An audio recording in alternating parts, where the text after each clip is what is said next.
गृहोपयोगी साहित्याची खरेदी करताय तर आजच आपल्या टेकेट सुपर मार्टला भेट द्या। कडधान्य, डाळी, साबण, ब्रँडेड कपडे, शूज, सायकल, कॉस्मेटिक्स हे सर्व मिळण्याचं एकमेव ठिकाण म्हणजेच टेकेट सुपर मार्ट। 5,000चे भरपूर डिस्काउंट, कमीत कमी 4,999च्या खरेदीवर 5 किलोमीटर पर्यंत मोफत घरपोच सेवा। पत्ता पंचवटी चित्रमंदिर जवळ, 3 बत्ती रोड। संपर्क 92 97 97 50 00।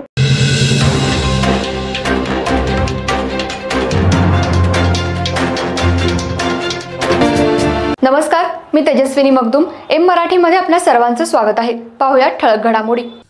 अंबा माता की जयचा गजर, रांगोळी आणि फुलांच्या पायघड्या, ढोल ताशांचा गजर, भालदार, चोपदार, विद्युत रोषणाई, फुलांनी सजलेला रथ असा शाही लवाजमा आणि त्यात विराजमान श्री करवीर निवासिनी अंबाबाईची उत्सव मूर्ती आणि रथावर होणारा फुलांचा वर्षाव, अशा मंगलमय वातावरणात रविवारी रात्री श्री अंबाबाई देवीचा रथोत्सव सोहळा पार पडला।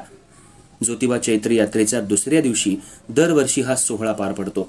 वर्षातून एकदा आई अंबाबाई देवी नगरवासियांची भेट घ्यायला बाहेर पडत असते, तर या शाही सोहळ्याला याची देही याची डोळा प्रत्यक्ष साक्षीदार होण्यासाठी आणि देवीच्या दर्शनासाठी हजारो भाविकांनी उपस्थिती लावली होती।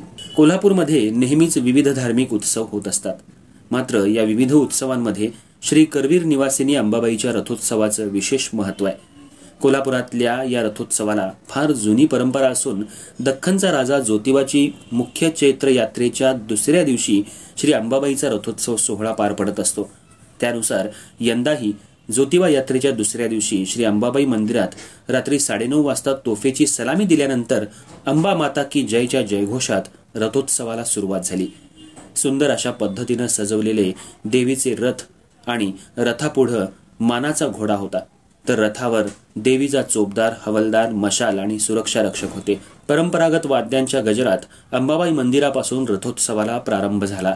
प्रदक्षिणा मार्गावर ठिकठिकाणची पुष्पवृष्टी आणि नेत्रदीपक आतिषबाजी करण्यात येत होती, तर आकर्षक फुलांनी सजवलेल्या रथामध्ये श्री अंबाबाईची उत्सव मूर्ती सर्वांच्या डोळ्याचं पारणं फेडणारी दिसत होती। बँड पथक, ढोल ताशा पथक, चौऱ्या आणि मोर्चेल धरणारे सेवक अशा लवाजम्यासह हा रथ नगर प्रदक्षिणेसाठी महाद्वार चौक, महाद्वार रोड मार्गे गुजरी कॉर्नर इथं आला। यावेळी न्यू गुजरी मित्रमंडळातर्फे गुजरी कॉर्नर इथं आतिषबाजी करण्यात आली।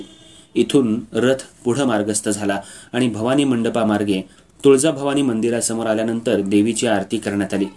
दरम्यान रथोत्सवात ठिकठिकाणी पुष्पवृष्टीसह प्रसाद वाटप, सरबत वाटपही सुरू होतं, तर हा सोहळा पाहण्यासाठी संपूर्ण हजारो कोल्हापूरकर रथोत्सव मार्गावर उतरले होते, तर अनेकांनी आपल्या कॅमेरामध्ये हा सोहळा टिपण्याचा प्रयत्न केला।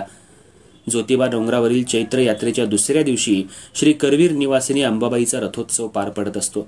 9:30 वाजता तोफेच्या सलामीनं देवीचा रथ मंदिरातून बाहेर पडतो। मंदिराभोवती प्रदक्षिणा घालत अंबाबाई देवीचा रथ महाद्वार रोड, गुजरी, भवानी मंडप, मिरजकर तिकटी, बिनखांबी गणेश मंदिर चौक या मार्गावरून पुढे जात पुन्हा मंदिरात परत येत असतो। या मार्गावर आकर्षक फुलांच्या रांगोळ्या काढलेल्या असतात, तर काही ठिकाणी सामाजिक संदेश देणाऱ्या रांगोळ्या देखील मोठ्या प्रमाणात पाहायला मिळतात।